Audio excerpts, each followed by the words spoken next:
Hello everyone, my name is Nate Lex and today we are going to do a first thought review on Batman vs Superman the movie. Let's get into it. Today I will be discussing Ben Affleck playing Batman and how he differs from Christian Bale, and Henry Cavill playing Superman as he did in Man of Steel. Now, to start, Ben Affleck playing Batman is a completely different Batman than the one in the Christian Bale trilogy with Christopher Nolan. So if you're looking for that one, I would not recommend watching this movie, specifically for the fact that he plays a much different attitude of Batman. He doesn't seem to care about the casualties and the justice that Christian Bale did, and it's a little weird to see him out of place. But if you're a fan of the comics and DC, I would still recommend seeing the movie. Also, Henry Cavill playing Superman was incredible, as always, and I would definitely recommend seeing this movie if you liked Man of Steel. The movie actually starts off with a scene from Man of Steel, but from a different perspective, like Batman's, or Ben Affleck's. Also, this movie carries over Amy Adams as Lois Lane from the Man of Steel series, and Henry Cavill and her relationship throughout the movie is very well portrayed and very romantic. So if you don't like a lot of romance in your superhero movies, I would just be cautious of this movie. First thoughts on the cinematography?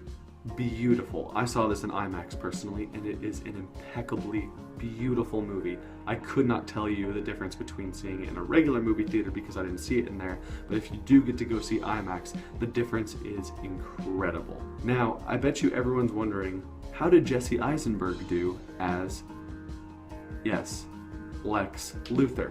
He was amazing. He had a bit of a Joker personality, if that makes any sense. If you watch the movie, you'll kind of get it. He's a bit twitchy, he's kind of psychotic, but if you were to go from psychotic with no really reason behind it, and then just really smart but a little bit crazy, this is more where Jesse Eisenberg falls.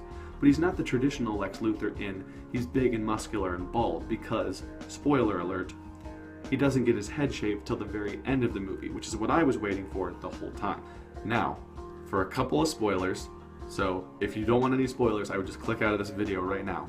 But you see a woman who's always with Ben Affleck or around him, and he's looking for her, turns out to be Wonder Woman. You get to see a little bit of Aquaman and a little bit of the Flash in some of the parts of the movie, more of Wonder Woman than the other two. And also at the very end of the movie, you think it's over, but Doomsday. Yes, Lex Luthor takes the ship, gets General Zod's DNA, mixes his own blood with General Zod, and creates Doomsday to defeat Superman.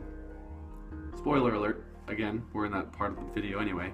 Batman, Superman, and Wonder Woman all fight Doomsday, and you'll just have to see what happens. I'm not going to ruin the whole movie for you. It is a very good movie. If I had to give it, I'll give it rating of cinematography, acting, and plotline. How's that? So the cinematography, I would probably give a 9 out of 10. It could have been a little bit better in some places, but it is amazing and it is so beautiful. Go see it in IMAX, it's incredible. Now to review the characters, or the acting. Henry Cavill played Superman very well. I would give him a 9 out of 10 for playing Superman. He looks the part, he plays the part, and he really kept the attitude of, I want to be good, not portrayed as a god who can just destroy all of you. Ben Affleck is Batman. Although different from Christian Bale, playing Batman in this really kind of took the raw comic book Batman and put him into the movie instead of what Christian Bale did. He was rough and tough, but a little bit more emotional than Ben Affleck was, and Ben Affleck was kind of a more stone cold Batman as opposed to Christian Bale's. Amy Adams playing Lois Lane.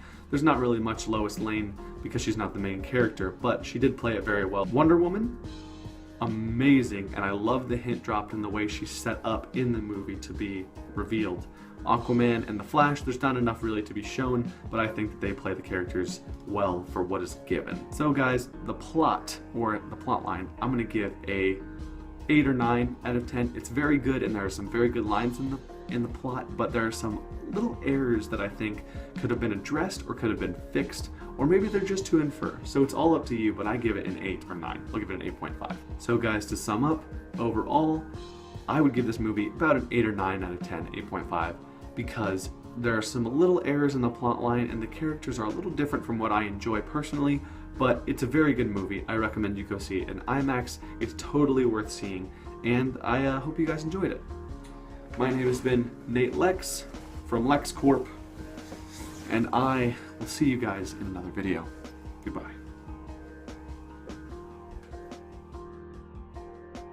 enforces a strict no texting or talking policy once the film begins.